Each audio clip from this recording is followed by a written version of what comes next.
আজকে আমি বানাচ্ছি চিজ কর্ন স্যান্ডউইচ।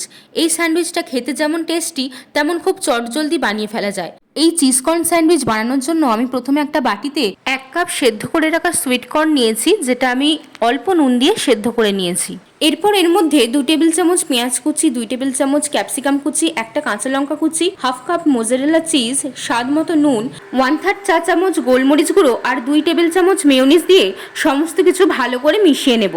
এবার একটা পাউরুটির স্লাইসের ওপর ভুট্টার এই পুরটা দিয়ে উপর থেকে আরেকটা পাউরুটির স্লাইস চাপিয়ে দিয়ে স্যান্ডউইচের মতো করে তৈরি করে নেব। এবার পাউরুটির দুপিটেই ভালো করে বাটার মাখিয়ে নিয়ে একটা তাওয়া গরম করে দুপিট ভালো করে ভেজে নেব।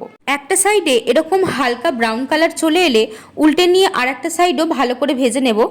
স্যান্ডউইচের দুপিটি ভালো করে ভাজা হয়ে গেলে আমি নামিয়ে নেব। এবার কোনাকুনি কেটে পরিবেশন করে দিয়েছি চিজ কর্ন স্যান্ডউইচ। আপনারা এই চিজ কর্ন স্যান্ডউইচটা বাড়িতে কিন্তু অবশ্যই একবার ট্রাই করুন, কারণ এটা খেতে কিন্তু দারুণ হয়েছিল।